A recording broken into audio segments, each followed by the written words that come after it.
Saya Revanto. Saya Mitiano. Aku Anastasia. Aku Freelip Nadal Kusmaderi.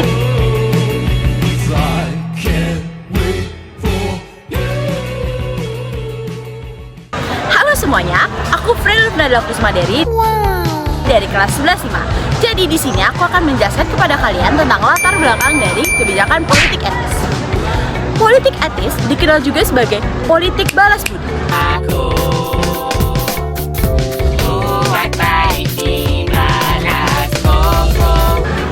Kebijakan ini muncul sebagai respons terhadap eksploitasi yang dialami masyarakat Indonesia akibat sistem tanam paksa atau culture stelsel.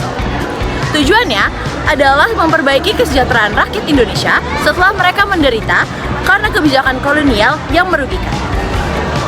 Dalam bidang politik, politik etis mendorong desentralisasi dan memberikan kesempatan bagi masyarakat untuk berpartisipasi dalam pemerintahan. Ini menjadi awal kebangkitan pergerakan nasional di Indonesia. Kemudian, dalam bidang ekonomi, kebijakan ini mencakup pembangunan infrastruktur seperti irigasi, pendidikan, dan transmigrasi. Semua ini bertujuan untuk meningkatkan produktivitas pertanian dan kualitas sumber daya manusia di Hindia Belanda. Nah, aku sudah menjelaskan tentang latar belakangnya. Kalian kepo nggak sih apa aja sih kebijakan-kebijakannya? Lanjut ke teman aku. Halo semuanya, aku Anastasia. Nah, sekarang aku bakal menjelaskan mengenai kebijakan politik etis. Politik etis sendiri memiliki 3 kebijakan utama, yaitu irigasi, edukasi, dan juga imigrasi. Nah, yang pertama ada irigasi. Program ini bertujuan untuk meningkatkan produktivitas pertanian. Pemerintah kolonial Belanda membangun waduk, memperbaiki sistem sanitasi, serta membuat jalur transportasi untuk mengangkut hasil pertanian. Pembangunan saluran irigasi dan bendungan ini sangat penting untuk memastikan pasokan air yang cukup bagi lahan pertanian. Yang kedua, ada edukasi. Program ini berfokus pada peningkatan kualitas sumber daya manusia dan juga pengurangan angka buta huruf.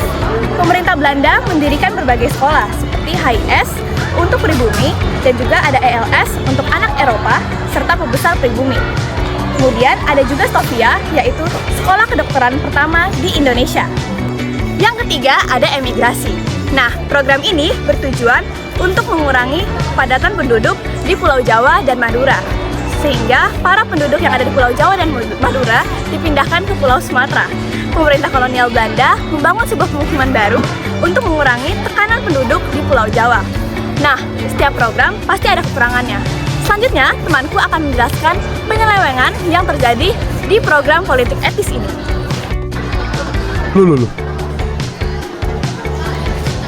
Hai guys, perkenalkan nama saya Mitiano. Pada kesempatan kali ini saya akan membahas tentang politik etis yang ternyata tidak seindah katanya, yaitu terjadi banyak penyelewengan di dalamnya. Yang pertama, pada bidang pendidikan, politik etis memang diberikan, tetapi hanya untuk kalangan tertentu. Tujuannya bukan untuk benar-benar mencerdaskan rakyat Indonesia, tetapi melainkan mencetak tenaga kerja yang dapat membantu kolonial. Pendidikan tinggi hanya sangat terbatas yang dilakukan oleh para kaum elit. Kedua, pada bidang irigasi memang dilakukan, tetapi irigasi diarahkan untuk kepentingan perusahaan swasta Belanda. Dan sedangkan petani lokal yang cocok tanam seringkali kekurangan air bersih. Yang ketiga, ada program emigrasi atau transmigrasi. Program ini sebenarnya lebih menguntungkan kepada pihak Belanda karena mereka ingin membuka lahan pertanian di luar Pulau Jawa.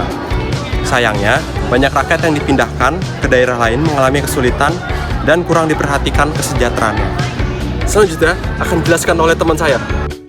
Terakhir, saya Revanto akan menjelaskan tentang dampak positif dari kebijakan politik etis, terutama bagi kaum cendekiawan dan pelajar Indonesia.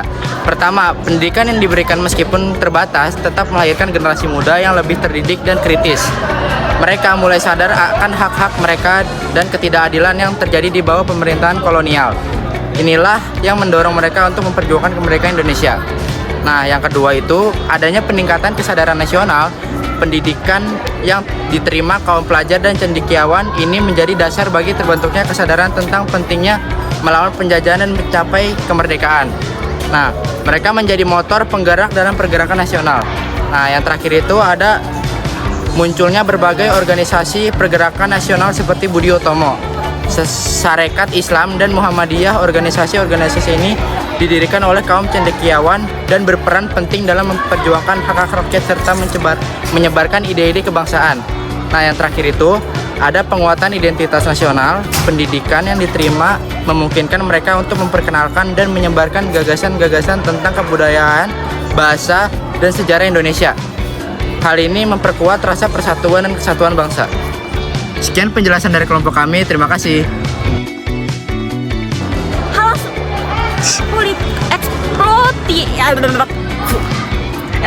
Positif dari kebijaksanaan politik etis. Keluar. Hai guys. Sekian penjelasan. Belum.